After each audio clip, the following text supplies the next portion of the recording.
everyone, welcome to my YouTube channel. I am Shweta, a third year BSc Nursing student in Government Medical College Jalaun. So आज की video में हम बात करने वाले हैं BSc Nursing फर्स्ट ईयर के लिए आपको कौन कौन से चैनल्स को फॉलो करना है.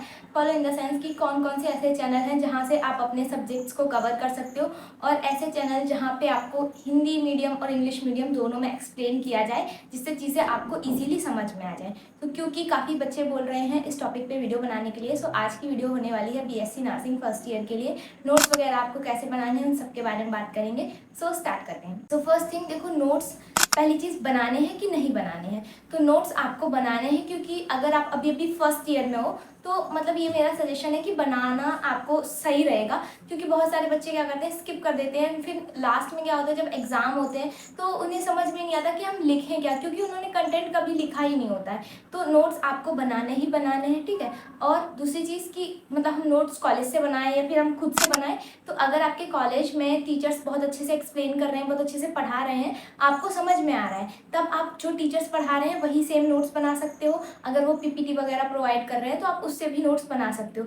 बट अगर आपको टीचर्स का समझाया हुआ उतना अच्छे से नहीं समझ में आ रहा है, जो कॉलेज में मतलब आपको टीचर समझा रहे हैं वो चीज़ें आपको उतनी अच्छे से नहीं क्लियर हो रही हैं, तो आप लोग अपने खुद से भी नोट्स बना सकते हो. मतलब ऐसा नहीं है कि आपको पूरी सारी की सारी चीज़ें जैसे मतलब टीचर्स बता रहे हैं वैसे ही लिखवानी है. बट आप क्या कर सकते हो, आप अपना YouTube वगैरह से देख के आप अपने खुद के नोट्स बना सकते हो जिनमें आप अपनी लैंग्वेज में लिख सकते हो, जो आपको टीचर्स को चेक वगैरह नहीं करवाना है. सिर्फ आप अपने लिए अपने पर्सनल समझने के लिए उनको रख सकते हो कि कोई पर्टिकुलर टॉपिक जो टीचर ने एक्सप्लेन किया है आपको नहीं समझ में आया है. बट आप क्या कर सकते हो, आप उसको खुद से लिख के एंड अपने लिए रख सकते हो कि जब आपको पढ़ना रहेगा तो आपको वो चीज़ें ईजिली क्लियर हो जाए, ठीक है.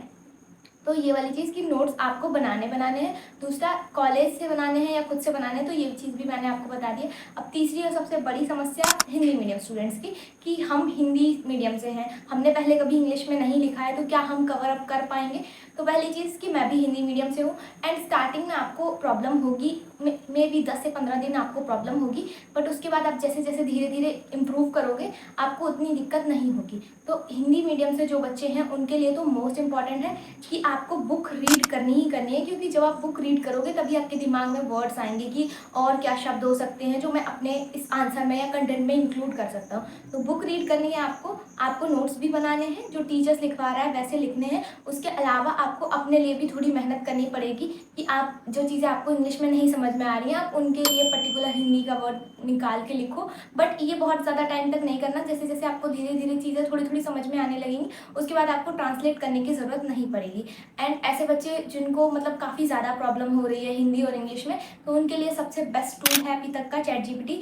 आप लोगों को जो चीज़ें नहीं समझ में आ रही है वही सेम चीज़ें आप फोटो अपलोड कर सकते हो ChatGPT पे एंड उसको बोल सकते हो कि वो आपको हिंदी में कन्वर्ट करके दे दे या फिर इंग्लिश में कन्वर्ट करके दे दे. मतलब लिखा रहेगा इंग्लिश में बट वो जो मीनिंग होगा उसका वो रहेगा हिंदी में. तो जिससे जैसे आप व्हाट्सअप लैंग्वेज यूज़ करते हो तो जिससे आपको समझने में ईजी होगा एंड धीरे धीरे आपका लिखने वाला जो प्रॉब्लम है वो भी सॉल्व हो जाएगा. तो आप लोगों को इंग्लिश में प्रॉब्लम हो रही है, आपको बुक रीड करनी है. और बुक देखो लेनी है या नहीं लेनी है, तो बुक लेनी है अगर आपको कॉलेज की लाइब्रेरी से या फिर अपने सीनियर से मिल जा रही है तो अच्छी चीज़ है, नहीं तो बुक तो लेनी ही लेनी है. क्योंकि अगर आप फर्स्ट ईयर में ही बुक नहीं लोगे तो फिर आगे चल के तो मान लो जो भी है, बट फर्स्ट ईयर में एटलीस्ट आपको अपना बेस बनाना होता है तो आपको बुक्स पढ़नी चाहिए, ठीक है. तो बुक्स लेनी है. जो लोगों को ज़्यादा कॉस्टली लग रही है बुक कि हम खुद से बुक नहीं ले पा रहे हैं, सीनियर्स हमारे अवेलेबल नहीं है, लाइब्रेरी हमारे कॉलेज में है नहीं, तो आप लोग एक चीज़ और कर सकते हो कि आप बुक को प्रिंट करवा सकते हो, फोटोकॉपी करवा सकते हो, जिससे आपको बुक थोड़ी सी सस्ती पड़ जाएगी. बट अगर आप फर्स्ट ईयर में हो तो ये मेरा पर्सनल सजेशन है कि थोड़ा सा महंगा पड़ेगा बट आप बुक्स ले लेना. क्योंकि जब आपके पास बुक्स रहेंगी, फिजिकली बुक्स प्रेजेंट रहेंगी, तो आपको पढ़ने में भी मज़ा आएगा, ठीक है. बुक्स ले लेने. अब हम बात करते हैं चैनल्स की कि कौन कौन से ऐसे चैनल्स हैं जिनको आप पढ़ सकते हो, यूज़ कर सकते हो अपने पढ़ाई के लिए. तो पहला चैनल है नर्स मेडिकल लाइफ, है ना. यहाँ पे आपको पूरे चैप्टर के 1 शॉट वीडियोस मिल जाएंगे, ठीक है, जिससे आप पूरे चैप्टर को इजीली पढ़ सकते हो और लैंग्वेज भी इजी रहती है तो आप आसानी से समझ सकते हो, है ना. तो एक हो गया नर्स मेडिकल लाइफ. दूसरा चैनल है आपका रजनीत मेडिकल एजुकेशन. ये चैनल यहाँ पे आपको एनाटॉमी मिल जाएगी, फिजियोलॉजी मिल जाएगी, बहुत अच्छी मतलब समझाती बहुत अच्छे से है वो मैम, तो आपको इजीली समझ में आ जाएगा. और हिंदी इंग्लिश दोनों में समझाती है तो ये वाली प्रॉब्लम भी नहीं रहेगी कि हिंदी में है या इंग्लिश में, ठीक है. और तीसरा चैनल हो गया भूषण साइंस। भूषण साइंस के ऊपर भी आपको लेक्चर्स हिंदी और इंग्लिश दोनों में मिल जाएंगे एंड वन शॉट लेक्चर्स भी आपको वहाँ पे मिल जाएंगे, मतलब आपका मोस्ट ऑफ द सिलेबस वो लोग कवर करवा देते हैं।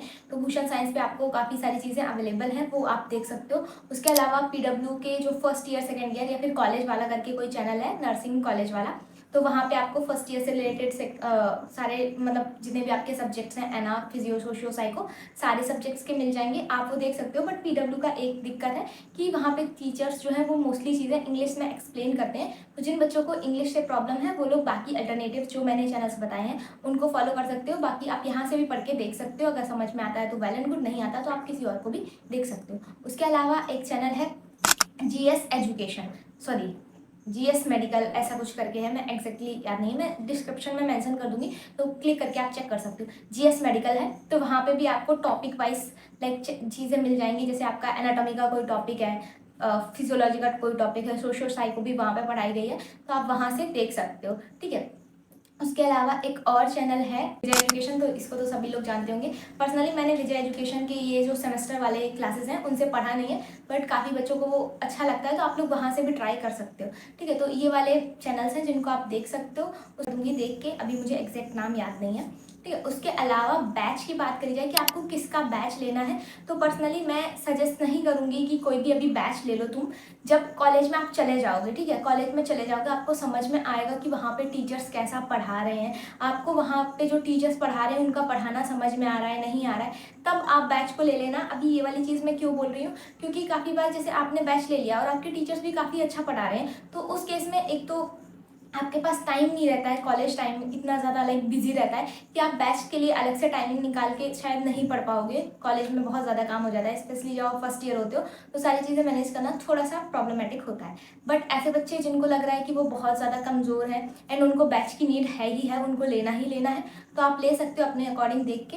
देखो पर्सनली विजय एजुकेशन जिनका बहुत सारे बच्चे बोल रहे हैं लेने के लिए, तो उनका मैंने बिल्कुल भी पढ़ के नहीं देखा है, जो ईयरली वाइज है, मतलब आपका जो नर्सिंग का सिलेबस है, एंट्रेंस की बात नहीं कर रही हूँ, कॉलेज का है, तो वो मैंने पर्सनली उनका नहीं पढ़ के देखा है, तो उसका मेरे पास कोई रिव्यू नहीं है कि कैसा पढ़ाते हैं क्या है।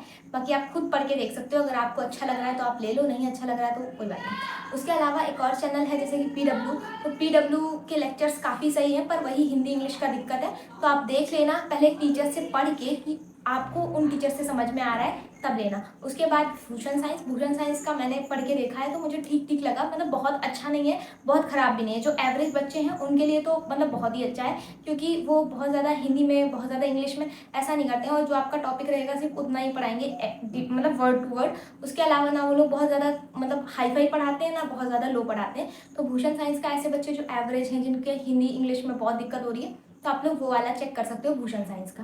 तो ये 3 चैनल्स थे जिनका मुझे पता था बैच के बारे में, बाकी मुझे किसी का कोई आइडिया नहीं है।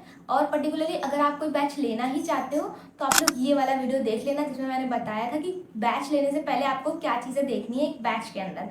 तो ये वाला वीडियो देख लेना, बैच से रिलेटेड डाउट क्लियर हो जाएंगे, एंड उसी का बैच लेना जिससे आपको समझ में आ रहा है। कोई कुछ भी कहे मत मानना, पहले खुद पढ़ के देखना, उसके बाद ही कोई बैच परचेज करना। और चैनल्स के नाम मैं डिस्क्रिप्शन में भी मेंशन कर दूंगी, तो आप लोग एक बार जाके चेक कर सकते हैं, ठीक है। सो आज की वीडियो के लिए इतना ही है, मिलते हैं नेक्स्ट वीडियो में। आई होप ये वीडियो आपको अच्छा लगा होगा। अगर वीडियो पसंद आया हो तो वीडियो को लाइक करना, और चैनल पर नए हो तो सब्सक्राइब भी करना है, और कमेंट सेक्शन में एक कमेंट भी छोड़ना है कि ये वीडियो आपको कैसा लगा। सो मिलते हैं नेक्स्ट वीडियो में, बाय।